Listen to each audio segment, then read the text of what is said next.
To our top story, a BBC Radio Kent investigation has revealed a doctor in East Kent was allowed to continue to practice for 5 years after the trust that employed him began making out-of-court settlements with his former patients. Since 2002, East Kent Hospitals Trust has paid out more than £650,000 to 15 patients treated by Dr. David Bruce Jackson from Canterbury. He wasn't sacked until 2007.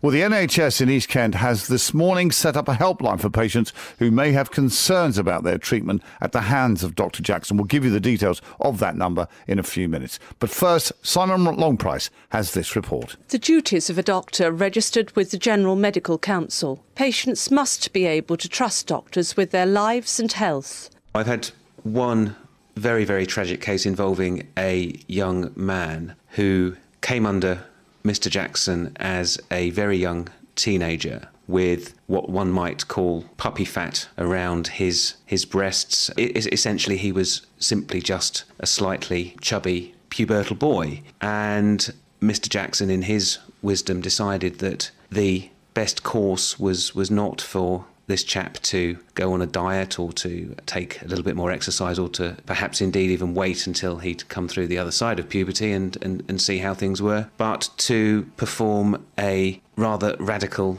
bilateral mastectomy on this 13-year-old boy, leaving him with malpositioned nipples and really quite severe scars under each breast that he will have to carry with him for the rest of his life. Provide a good standard of practice and care. He decided that he was going to do a breast reconstruction, and he told me how he was going to do it and that I would be a good patient for that. And he just carried on and did it. He took it upon himself to do that. I obviously was under his care, and I just went along with whatever he suggested and did it. Quite frankly, it wasn't a good... What he did needed lots of corrections, many corrections actually, and it continued until 2007, where he kept doing other corrections and trying to put the whole job right. Recognise and work with the limits of your competence. My main operation in 2006, in the November 2006, was the real beginning of all my problems. It was quite a large operation and subsequently suffered, and I'm still suffering from that operation. The operation wasn't the right one for me, but it was the only one that was on offer. I'm constantly in pain. I've had various medications which would try and alleviate the pain, but nothing will actually get rid of it. I've got it now for life. So I just have to deal with it on a daily basis. 3 patients, 1 doctor. Dr. David Bruce Jackson from Canterbury, General Surgeon for the East Kent Hospitals University Foundation NHS Trust. Suspended by the Trust in June 2007 and sacked in the December. Suspended by the GMC in October 2007 but not struck off. 3 patients who consider that their treatment fell far short of the duties of a doctor. Patients who feel let down not just by the GMC, but the entire medical system in which they had placed their trust. Peter Walsh is from the patient's watchdog and charity Action Against Medical Accidents. The example from Kent is a fine example of how the current system isn't totally fit for purpose. Of course, individual trusts, if they know about problems with an individual doctor, should be taking action both internally, and they should also be reporting those issues to the regulator, in this case the GMC. And the GMC, when they hear about serious failings that put patients at risk, should take immediate action. There are interim measures they can and often do take to protect patients by stopping a doctor practicing whilst there's a full investigation. However, these reporting of concerns and taking of prompt and effective action are not consistently applied. And indeed, the processes which the GMC itself applies are sometimes so long-winded that it can take an awful long time before the necessary measures are put in place. Dr. Jackson first came to national media attention in 2010 when a GMC hearing was opened and adjourned. The hearing related to complaints from 16 patients who between them mustered 75 charges against Dr. Jackson for work he did dating back to 1989 relating to 4 hospitals in East Kent, 3 NHS and 1 private. Dr. Jackson himself did not attend the GMC hearing. His barrister said he was unwell, that he wanted voluntarily to remove himself from the GMC's lists, that he wanted the hearing to be held in private. When the GMC said no, his lawyers sought judicial review on the decision to hold the meeting in public, a decision which eventually went against Dr. Jackson.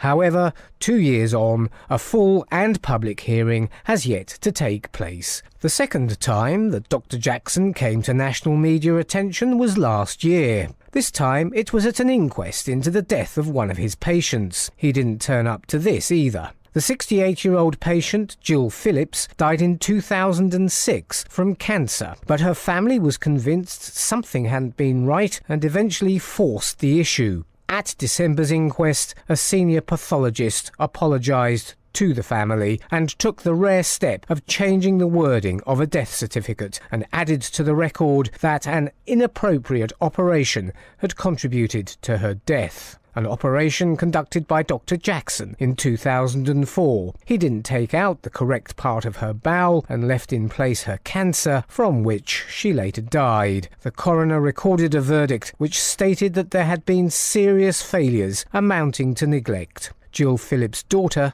Kate Keane. I think that the coroner's verdict has gone some way towards allowing us to feel as if rights can be wronged within the NHS, but it also leads us to think that the system for regulating the medical profession is not good enough at the moment. And it seems as if somebody, whatever issues they have, if that is reported through to the correct bodies, then action must be taken very, very quickly indeed. It hasn't been a quick process. The first referral to the GMC about Dr. Jackson was made in 2004. A hearing was scheduled for 2007 but did not take place. The hearing in 2010 was opened but adjourned. The 16 bowel cancer, breast cancer and plastic surgery patients or their relatives are still waiting for a new date. So much is already known. But what hasn't so far been revealed is that between 2002 and now, the East Kent Hospitals Trust has paid out £651,000 in out-of-court settlements to 15 patients. Further payments have also been made to a number of Dr. Jackson's private patients. So people were coming under Dr. Jackson's knife or care until September 2007. 5 years after the Hospitals Trust began paying out-of-court settlements to patients whose treatments he'd botched, and 3 years after the first referral to the GMC. One of the patients who came under his knife in 2006 is Judy Greenhall, from whom we heard earlier and who lives in Herne Bay. You start off with a surgeon and you believe everything that he's doing is correct. You have no reason to think otherwise. You put your trust into them. And as far as I was concerned, they were lying. They had, they weren't being truthful to me and saying, look, I'm very, very sorry. Things have happened and he's now being suspended, and put your hands up and just, admit to it. They should have done. Now, the operation that caused all your problems took place after the General Medical Council had been notified about Dr. Jackson. What is your view on that? Again, it's despicable, quite honestly. I mean, any slight problem that they've got with a surgeon, whether regardless of who it is, they should then withdraw that person from the trust and look into why it was happening in the first place. There's obviously not anyone that is watching surgeons from a higher authority doing their work in order to make sure that no problems have occurred, no mistakes are made. They've just got to be watched. If they're incompetent, they're suspended. In fact, Judy's suspicions were only raised when she read about Dr. Jackson in the press. She then contacted a solicitor and eventually won an out-of-court settlement from the Hospitals Trust. We also heard earlier from Jan, another patient who won an out-of-court settlement, but who too was only alerted to Dr. Jackson via the press rather than the medical establishment, a fact which distresses her deeply. It worries me. It worries me a lot because since I've been aware of what Mr. Jackson was doing, obviously there are a lot of other women in the same position as myself, and it worries me that Mr. Jackson was able to do this and just carry on performing surgery and it go unnoticed. It worries me intensely. Do you know how physicians are policed and surgeons are policed, how their performance is monitored? No, I've never given it any thought. I never have, and I don't think probably anybody who's in that vulnerable position would. You're just in their hands and you're trusting, and you are vulnerable. Judy and Jan both feel betrayed by the entire architecture of the NHS and the medical professions and those associated with it. The most senior regulator of doctors and surgeons, the one that can stop them working, is the General Medical Council. Its chief executive is Neil Dixon. I think the architect of the NHS, and indeed of the whole private sector, has not been fit for purpose. I think there is evidence that in some cases in the past, employers have either been very slow to identify areas of concern, or when they have identified areas of concern, they have been slow to refer. I think patients who have been harmed by a doctor under any circumstances, one has to just feel enormously sorry that that has happened and to apologise where the system has not worked effectively to provide the protection that is needed. But I do recognise that for patients who've been affected by these doctors, there is an enormous sense of frustration and anger that this thing goes on and on and on. Peter Walsh from the Patients Watchdog and charity Action Against Medical Accidents says the NHS and medical establishment remains far too complacent. Unfortunately, the lessons from various scandals involving doctors and indeed other healthcare professionals over the years, most notably, for example, in the Shipman inquiry and the voluminous recommendations made at the end of that, have not been learnt.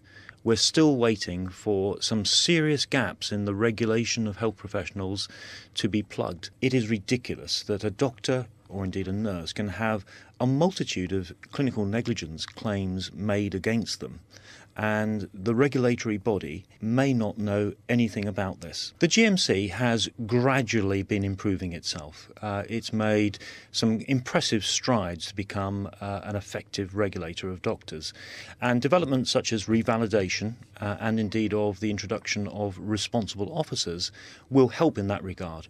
However, they do next to nothing to replace the need, for example, to introduce a statutory duty of cooperation upon healthcare organisations, mainly employers, to report concerns about doctors and other health professionals to the regulator. Neil Dixon from the GMC is at pains to stress that reforms are being introduced. I think we are moving towards a situation where we will have in place a rigorous system for checking the competence of doctors on an ongoing basis. Patients expect a system which is more transparent than it used to be. We're introducing a new system from the end of this year, which means that every doctor in this country will have to go through a process in which they demonstrate that they're competent and fit to practice on an ongoing basis. The fact is that doctor in law will have a responsible officer who is responsible for their competence and fitness to practice. If you look at the attitude of doctors today, it's very different from even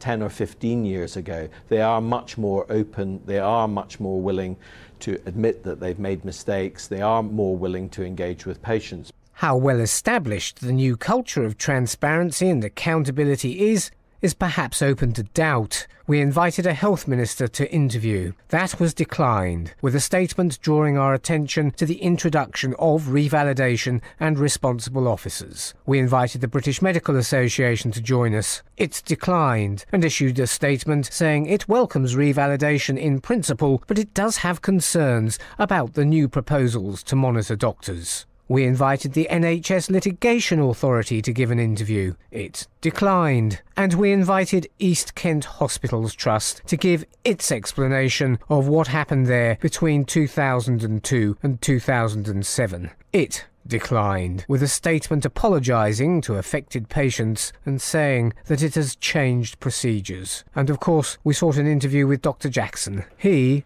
did not reply to our inquiries. Well, as a direct result of our investigation, a helpline is being set up by East Kent Hospitals Trust for any former patients of Dr. David Jackson or their relatives who may have concerns about the treatment they received. The number to call is 01233 616 615. That's 01233